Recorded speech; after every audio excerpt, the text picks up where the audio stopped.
everyone, my name is Hong Ji-hyun, but you can call me G. I'm a PhD candidate in language and literacy education with a focus on children's literature and literacies. Today I wanted to talk to you about how to do a qualitative analysis, particularly using Asian critical race theory or Asian Crit as an analytical framework. First, I'll introduce to you what Asian Crit is and use a part of my pilot study data that I've been working with to demonstrate how to code and analyze Asian Americans' voices that can inform you to better understand and listen to the stories of the marginalized community. So what is Asian Crit? Now, Asian Crit is used for analytical, theoretical, and methodological framework, although in this presentation, I will focus on using Asian Crit as more of an analytical tool. Now, Asian Crit is a theoretical branch extending from critical race theory, and critical race theory rose from the mid-1970s as an offshoot of critical legal studies, in which scholars like Derek Bell, Alan Freeman, and Richard Delgado recognized that even after the Civil Rights Movement, the legal system for Black Americans was very slow, or that they were returning to the state before the fight for equality. So, critical race theory reveals this complex interplay among race, racism, and American law, and it is also a practice, research, and training that commits to the fight for social justice and anti-subordination. And the core belief of critical race theorists is that race and racism are endemic to the United States society. As I said before, Asian critical race theory, Asian Crit, is an offset, a branch of CRT. Now, Iftikhar and Musaeus in 2013 delineated 7 tenets of Asian Crit, and they particularly set it to be used in education, but now it's being used in other fields. And again, Asian Crit examines how racism affects the everyday lives of Asian Americans in the United States, both personally and institutionally. So it's relatively new. That's why I had to read some of the little bit of publication out there to help me, but also consult with an Asian theorist here in Georgia to really help me think through things as I coded and analyzed it. So I wanted to let you know that there is a lot more to be explored in Asian Crit, and there's not a specific, very clear instruction of how to do such an analysis. To briefly explain the 7 tenets, the 4 you see here are built upon the tenets of CRT to reflect Asian American lives and their racial realities, and the 3 later are combines or repetition of the original CRT that is also applicable to examining Asian American issues and experiences. So to quickly go through, the first one is Asianization, in which Asian Americans in the U.S. are usually lumped into this monolithic group as model minorities or perpetual foreigners. The second, we have the idea of transnational context, that in America, they don't consider the various current and historical experiences that impact Asian Americans and their position, and how racism influences their experiences. Third is strategic anti-essentialism. So this means that while ethnic group coalition is really beneficial for social justice, there also needs to be a disaggregation of data where we're really trying to understand specific ethnic groups in the U.S. And then, of course, coming together for the benefit of the whole Asian American is also necessary. Then fourth, we have reconstructive history, which realizes that the history of Asian Americans have been told in more a white majoritarian perspective, while omitting or distorting Asian American experiences that need to be redressed or reanalyzed. Now we have the 3 that are based off of CRT. First, we have intersectionality, that racism and other forms of oppression work together to shape and condition the experience of Asian Americans. Then we have story, theory, and praxis. It's the relationship between the stories from the marginalized community that are rarely heard and how it's being told, and how these stories guide and practice for, should be guide and practice for change. Then we have, of course, the commitment for social justice, that it aims to, that what we do, these research, these stories are aims to empower underrepresented groups towards liberation. Now, how do we use Asian Crit as an analytical framework? So this is where I'm going to pull out some excerpts from my pilot study that I did and show you a bit of how I coded and analyzed and interpreted my data.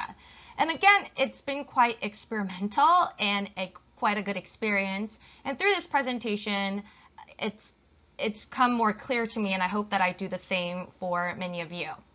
So just to give you a background, my research question was based off of a critical lens looking at race and racism. So the question was, how do Korean American students address race and racism in Asian American young adult and middle grades literature? And with that said, I first went with an inductive open coding in order to not miss anything that they said in recognizing race or racism, and this included stereotypes. And as a reminder, this is a specific excerpt that was pulled because it was successfully analyzed using Asian Crit through the inductive and deductive process. Let's look at what Albert, a self-identifying Korean American, said as he talked about his experience meeting a white student in his new school. So the white student says, "Oh, where are you from?" And I said, "Jamestown." And he's saying, "No, I mean, like, where are you from?" "Oh, where? Which country are you from?" And I said, "US." And he said, "What country are your parents from?" And I told him like Korean, and he's like, "Is that Chinese?" The conversation kept going, and he like finally found out that Korea is a country. So I found 3 parts to code here. So the first part is that the non-recognition of his American identity. That even though Albert was born and raised in America, this white friend asked him, "Where are you from?" And then even when he said US, he continued to ask about where he is from. And then when he identifies his ethnicity or his parents' mother country, then there's this idea that it's same as China. So then there's this non-recognition of Korean identity that occurs here, and also in this part as well, where he has to continue to explain that what Korea is, that Korea is a country. And these 2 codes were actually very repetitive and shared by many of the students that were in my study as well. Now, the second thing I did, now that I had an open coding and I'm using Asian Crit as an analytical framework. So I'm going to use the codes that have been adapted from some of the concepts from the tenets of Asian Crit at this point. So if you remember back, one of the tenets was Asianization, the first one, where in the US, they put all the Asians, lump them as one, as either model minorities or threats or foreigners. So this idea of lumping all Asian ethnic groups together, for me, here in this number 2 section, the first codes of the not recognizing American identity as perpetual, I outlined it as a perpetual foreigner. Okay, and the second part he talked about not recognizing Korean identity, and there's no particular terminology or specific concept or a keyword within Asianization, but I knew he meant the ethnic differences wasn't recognized, right? They were being lumped into one. So this idea that ethnic differences were not accounted for, and so I put that as ethnic differences. Now that the codes were categorized into specific concepts, the next thing I did was to ask, all right, so where do these concepts come from? And in this third part, I analyze the spoken words under these concepts based on the tenets of Asian Crit to understand the students' racialized experiences. I knew that perpetual foreigner, right, the code that I made, and the ethnic differences, these were part of the tenet of Asianization. And again, Asianization, the first tenet, means that Asian Americans are put into this big one umbrella as categorized as model minorities, yellow peril, and perpetual foreigners.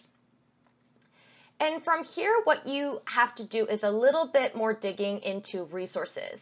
For me, I looked at papers from psychology and education and how model minority myth, or specifically here, how categorizing Asian American students into one ethnic group or one single race erases their identity. I want to emphasize that essentially what CRT and Asian Crit allows you to do is to use such tenets to guide you to understand how race and racism is experienced by marginalized community, here specifically Asian Americans, and even to go further to dig into other fields and explore sociology, psychology, education, doing these interdisciplinary work to really examine how stereotypes affect Asian American students' everyday lives. When I was done with my point 1, 2, 3, then I was able to really come up with this interpretation of Albert, which is summarized here. Albert felt his Korean identity was largely ignored, but doubly erased as an American. A question like, where are you from, is microaggression, or a subtle form of racism, in which members of the dominant society perceives native-born Americans like Albert as foreign. Hence, Albert is burdened not only to explain his ethnicity, but his nationality in the country that is his home. So as you saw, labeling this as perpetual foreigner or ethnic differences and putting that together under this book umbrella of Asianization is going to really help me explain what has affected Albert in his life as he spoke these words. And so I'm bringing in these new words such as microaggression or feeling foreign, and these words have helped me conceptualize and to understand how race and racism has functioned in Albert's life and other students' spoken words that I have analyzed. And also in throughout the data, I've also realized that not only are they going through racism, but they do a lot to resist these narratives. And so then I also see them as counter narratives as well. As I said from the very beginning, Asian Crit is relatively new. So I think people who use Asian Crit really need to be brave to explore and recognize the various racial experiences of Asian Americans that can inform our future research and also help to eradicate racial oppressions. Thank you again for paying attention, and feel free to contact me if you have any questions. Bye!